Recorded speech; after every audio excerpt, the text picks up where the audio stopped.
Grabando. Bueno, continuando con el pensamiento de Rebecca Nijovic, ella retoma otro autor que es Wiggins, de 1998, que él es el que acuña, recuerden que se inventó el concepto, construir el concepto, acuña la concepción de evaluación auténtica. La evaluación auténtica es una concepción que está dentro de la propuesta de didáctica del jardín, porque nosotros adherimos a esta evaluación auténtica, sí, está así nombrada. La misma es la más adecuada para las aulas heterogéneas. La evaluación auténtica tiene un propósito claramente definido, un producto que hay que elaborar, un problema real para abordar, resolver o una meta para alcanzar. La tarea que los estudiantes deben realizar tiene destinatarios concretos, interlocutores del mundo real o cercano a él. Seguimos con las características.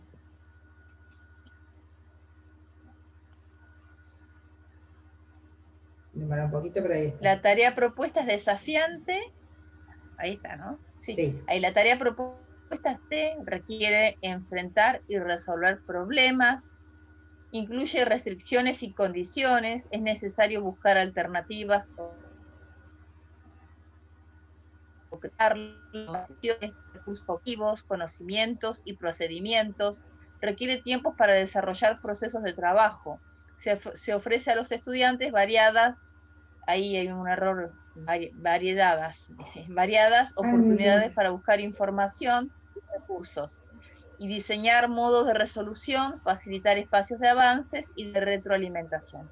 Y más en estos momentos de pandemia, donde es muy importante pensar en lo que es en flexibilizar lo que es la propuesta curricular y pensar en diferentes instrumentos de evaluación.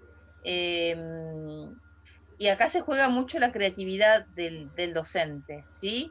Pensar en un foro, pensar en la participación en un taller, una clase asincrónica, en una producción de una clase asincrónica. Hay un montón de estrategias para poder evaluar. Cuanto más variadas sean, mejor. Porque bueno, si todos aprendemos de diferentes maneras y nos vinculamos con los objetos de conocimiento de diferentes formas, tenemos diferentes vías de acceso al conocimiento y nos vinculamos con las tecnologías de diferentes maneras, tenemos que pensar en la diversidad en todos los aspectos de la propuesta, en la evaluación, en la enseñanza, en la propuesta metodológica. Bueno, siguiendo con las características de la evaluación auténtica, pasamos al siguiente. Los desempeños que se proponen contribuyen a desarrollar habilidades metacognitivas. Los objetivos para alcanzar se comparten con los estudiantes y los criterios de evaluación se construyen de manera conjunta. Se visualiza con claridad la diferencia entre evaluación y calificación. Busca un aprendizaje significativo que trascienda el espacio aula, ¿sí? Es decir, que sea un aprendizaje para la vida, ¿sí? Que aprendan a planificar, que aprendan, de pronto nosotros, por ejemplo, sabemos que no les van a solicitar un marco teórico en todas las instituciones, difícilmente les soliciten un marco teórico, a no ser que tengan que elaborar un PEI, un proyecto educativo institucional. Pero el pedir un marco teórico es porque, más allá de que se van a encontrar con diferentes estructuras didácticas, lo importante es que ustedes sepan planificar, ¿sí? Es decir, el objetivo de la escuela de nivel inicial es diferente al objetivo que tiene el Instituto de Formación Docente. Nosotros lo que buscamos es que o promover situaciones en las cuales ustedes puedan planificar de diferentes maneras, pero aprender a planificar. Ya sepan planificar de diferentes formas, ¿sí? Entonces, esto tiene que ver con una variedad de recursos, de poder ofrecer una variedad de recursos en estrategias, en actividades, pensar en talleres, pensar en un montón de cuestiones, ¿no? Para hacer también más rico el aprendizaje y que trascienda el aula. Es decir, pensar en una propuesta inclusiva trasciende el aula, porque tiene que ver con la inclusión social. Bueno, ahora pasamos ya a la parte casi final del PowerPoint. los momentos, criterios, instrumentos y requisitos. Los momentos puede ser la evaluación diagnóstica, la evaluación procesual o formativa, final o sumativa. La evaluación diagnóstica es aquella evaluación que no requiere necesariamente una prueba escrita. Se puede hacer a través de la indagación de conocimientos previos, o en el caso del nivel inicial, después lo va a explicar Marcia también, tiene que ver, por ejemplo, con observar cómo dibujan, cómo juegan. También sirve como diagnóstico, conocer a las familias, también sirve como diagnóstico. Cuando voy a enseñar en el nivel superior un contenido nuevo, ver qué cuestiones han trabajado en otras unidades curriculares me sirve como evaluación diagnóstica. Al finalizar una unidad o antes de comenzar una, ¿sí? La procesual tiene que ver con la del proceso, ¿sí? La de la película, la del transcurrir de la película, con los diferentes avances que ustedes van teniendo. Y la sumativa o final es la última, y la evaluación sumativa o final coincide con la acreditación. Es decir, en la evaluación final es cuando ustedes conocen la calificación. Criterios. Para saber los criterios de evaluación, la pregunta que nos tenemos que hacer es, ¿qué vamos a evaluar? ¿Sí? Lo que vamos a evaluar, bueno, ya nos decían las autoras anteriores, son contenidos, destrezas, habilidades, ¿sí? Hoy se habla de capacidades, ¿sí? Pero bueno, ustedes lo van a encontrar seguramente con la palabra capacidades. Alicia Camillioni se opone al concepto de capacidades y habla de saberes. Pero bueno, en el diseño curricular actual y dentro de los lineamientos actuales de nivel superior se habla de capacidades. Los instrumentos es cuando nos hacemos la pregunta, ¿cómo vamos a evaluar? ¿Mediante de qué estrategias? ¿Sí? ¿Con qué herramientas voy a evaluar? ¿Sí?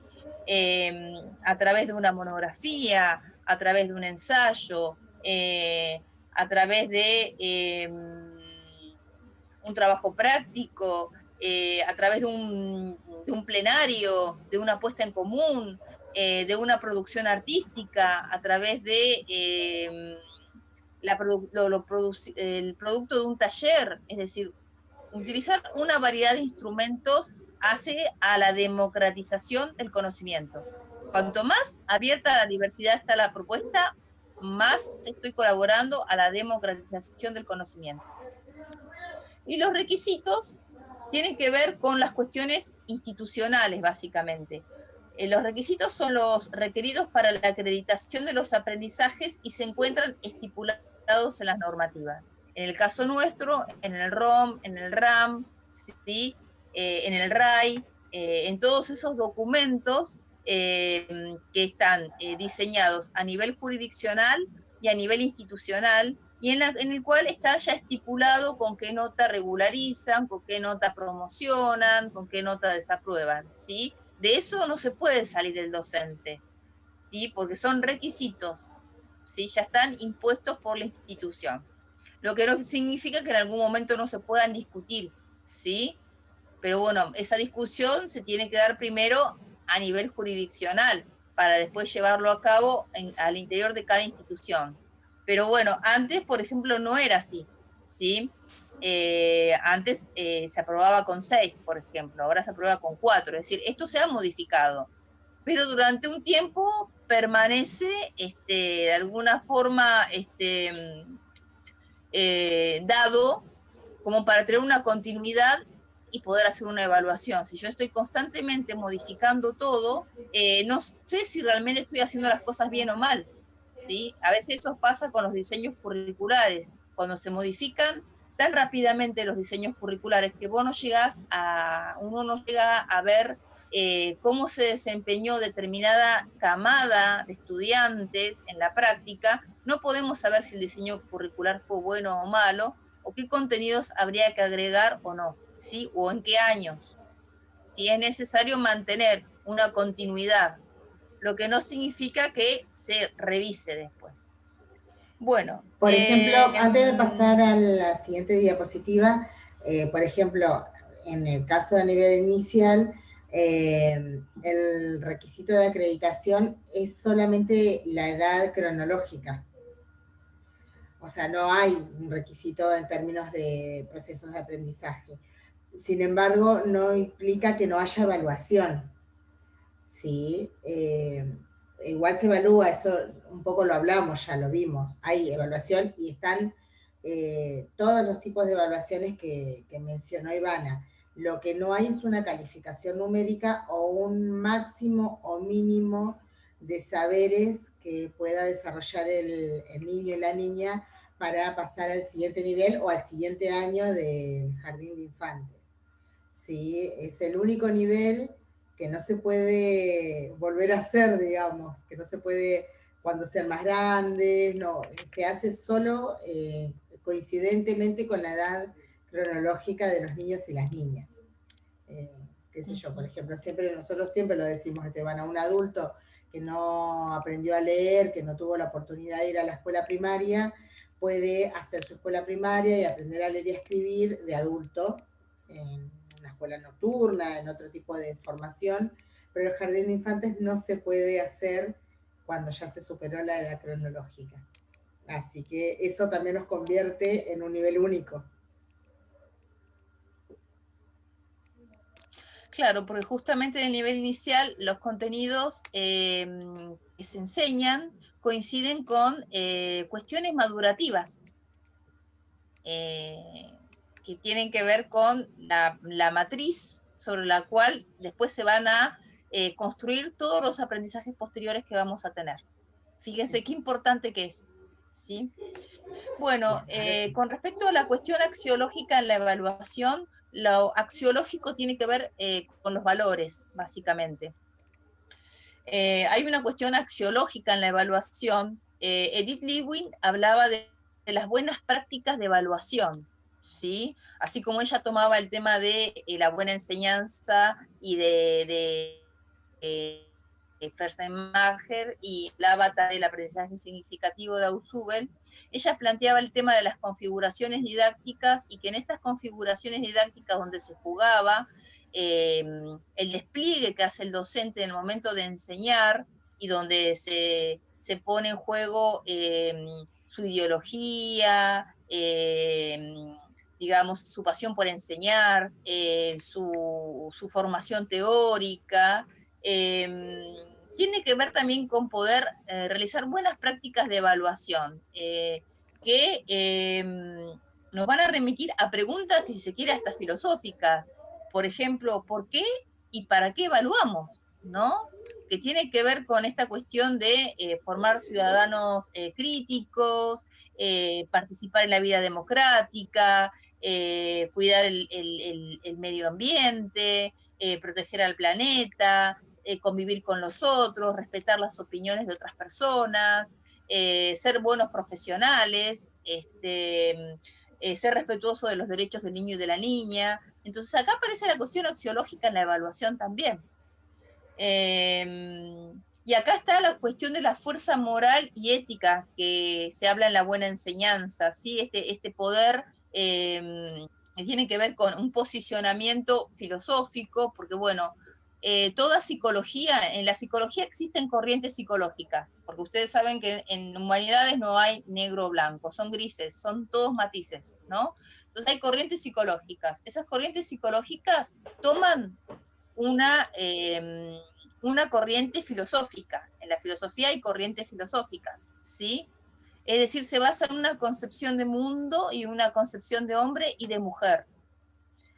Y toda teoría educativa se basa en una corriente psicológica, ¿sí? Entonces, fíjense cómo vamos hilando de alguna manera desde lo que es la epistemología como teoría del conocimiento, nos vamos a las corrientes filosóficas, que son las diferentes concepciones de mundo, las concepciones de hombre y de mujer para hacer una diferencia de género, nos vamos a las concepciones psicológicas que nos dicen cómo aprende el sujeto, y vamos después a una cuestión educativa que tiene que ver con la pedagogía, con la didáctica, cómo enseñar, ¿sí? Pero el por qué y el para qué tiene que ver con cuestiones que van más allá de la sala o del aula, que tienen que ver con la vida, ¿no? Que sean relevantes para la vida. Toda evaluación de los aprendizajes de los estudiantes, de los procesos de enseñanza del docente, de la propuesta formativa institucional, suponen un juicio de valor. Termina siendo un juicio de valor, es decir, hay una cuestión valorativa, hay una apreciación por parte del docente. Esto es indiscutible, incluso en las ciencias exactas. Cuando te dicen es exacto porque es matemática, mentira, porque hay problemas matemáticos que no tienen respuesta, ¿sí? O que tienen muchas respuestas. Pero bueno, digamos que en las humanidades hay una mayor flexibilidad porque hay más matices y porque estamos hablando del hombre y la mujer y de las visiones y las convicciones y de un montón de cuestiones que se juegan en esto. Y bueno, todo esto se juega en el momento de evaluar, ¿sí? ¿Cómo fue mi formación? Por eso la importancia de poder trabajar en parejas pedagógicas o en equipos. En el caso con la profesora Marcia, Marcia tiene una mirada puesta en el nivel y yo tengo una mirada puesta en lo general, ¿sí? Entonces, esas miradas se complementan en la evaluación y cada una va a mirar, se va a jugar su formación, más allá de que haya diálogo entre nosotras y haya acuerdos, pero bueno, cada una también digamos, de alguna forma tiene un nivel de experticia en su formación, ¿no? Después hay otros equipos donde hay profesionales de otras disciplinas, donde va a haber una mirada todavía más interdisciplinaria, ¿no? En este juicio de valor o apreciación se entrecruzan múltiples variables, como les decía antes, la formación, la apropiación, las cuestiones vinculares también, es decir, las cuestiones vinculares con los grupos también es importante porque cada grupo es distinto, ¿sí? Cada estudiante es diferente, cada docente es diferente y cada grupo de estudiantes es diferente. Y la experticia docente es un concepto de Camillioni que tiene que ver con el grado de expertez. Y el grado de expertez es la antigüedad bien aprovechada. Es decir, no la permanencia en el sistema. Estuve 20 años en el sistema y sé un montón. No, es esa experiencia, esa antigüedad bien aprovechada. Es decir, aprender de la propia experiencia, seguir actualizándose, ser crítica con su propia práctica, eso es la experticia docente, ¿sí?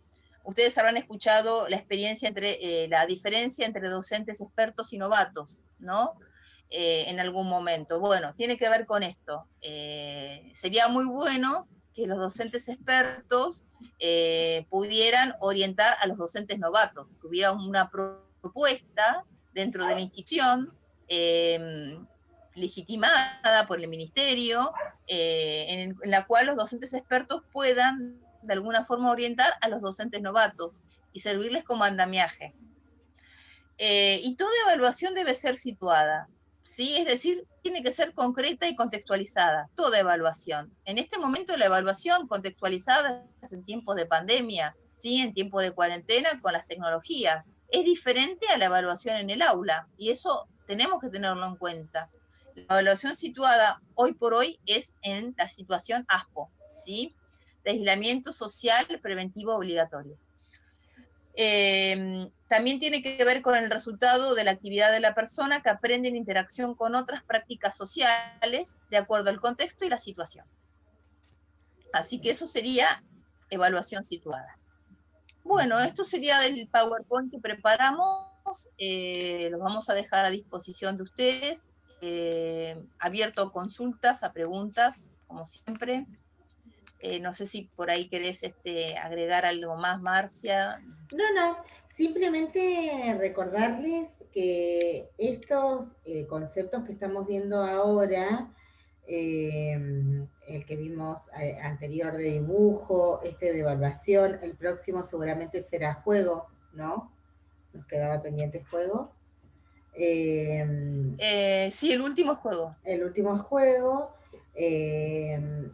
Van a tener que ser incluidos en los marcos teóricos. Recuerdan que nosotros les dijimos que cuando hicieran la presentación del trabajo final, que iba a ser una planificación, una unidad didáctica, que nosotros ya esa consigna la dejamos, que va acompañada del marco teórico que ya construyeron. Bueno, a ese marco teórico le van a tener que incorporar estos conceptos que estamos trabajando en este periodo de clases. Nosotros habitualmente, no en época de pandemia, no en época de presencialidad, los trabajábamos todos antes, pero bueno, esto que uno va revisando cómo hace las clases, nos fuimos dejando para otros momentos. Así que por eso tienen que ser incorporados después. Y también había algunas estudiantes que tenían que reconstruir bastante de su marco teórico. Bueno, o sea, más allá de que todas lo tienen que incorporar, hay algunas que además de incorporarlo tienen que reconstruir bastante lo que tiene que ver con lo conceptual. Tienen bastante tiempo para hacerlo, todavía tienen un tiempo. No desaprovechan la oportunidad de leer, releer los textos y ver las clases anteriores y sacarse las dudas a través de los foros o a través del WhatsApp sobre estas cuestiones, porque la entrega del trabajo final tiene que incluir el marco teórico completo. ¿Sí? Así que eso era lo único Bueno, que yo sí, y la quería. idea es que ustedes vayan armando su propio marco teórico también. Acá ustedes tienen de pronto tres fuentes que son importantísimas, que son Annie Hovich, Camiglioni y Edith Lidwin, ¿sí? Que son importantísimas y que son tres exponentes que han escrito innumerables libros, cualquier cantidad de libros han escrito, hay citas de ellas, podríamos haber trabajado también otras concepciones, ¿sí? Pero la idea es que ustedes puedan tener una definición, una concepción de lo que es la evaluación, ¿sí? Así como nosotros decimos, bueno, a ver, definan aprendizaje, que también sepan definir evaluación. No solamente escribir los criterios de evaluación, sino tener una concepción teórica de lo que es la evaluación. Y ahí van a tener que adherir con algún autor, el que más les guste, con el que más acuerden, siempre que sea coherente con el resto de la propuesta, ¿no? Pueden ser estos tres, pueden ser otros, pueden buscar Feldman, por ejemplo. Feldman también trabaja la cuestión de la evaluación. Hay otros autores y hay otros autores más viejos que siguen escribiendo como Jimeno Sacristán, Ángel Díaz Barriga, hay un montón de otros autores, pueden recuperar autores que hablaron sobre evaluación de otras didácticas. Nosotros les sentamos estos tres porque fue la selección que hicimos, nada más, ¿sí? Pero bueno, hay otros más también.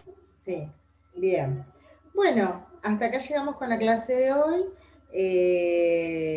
Bueno, no voy a abrir, no vamos a abrir el foro específico de esta clase, pero porque hay un foro ya sobre evaluación que estuvimos trabajando, porque lo estuvimos trabajando desde el punto de vista de la planificación y de la propuesta de enseñanza en el jardín de infantes. De hecho, ya están elaborando criterios, pero como dice Ivana, elaborar criterios solo no alcanza si no hay un marco de referencia al cual, el cual sostenga ese criterio. Así que bueno, esta clase viene a complementar la otra. Así que bueno, cualquier cosa podemos retomar ese foro si hay consultas y quieren hacer preguntas al respecto sobre esta clase, retomamos en ese foro que ya está abierto. Así que bueno, eso sería todo por ahora, por el momento.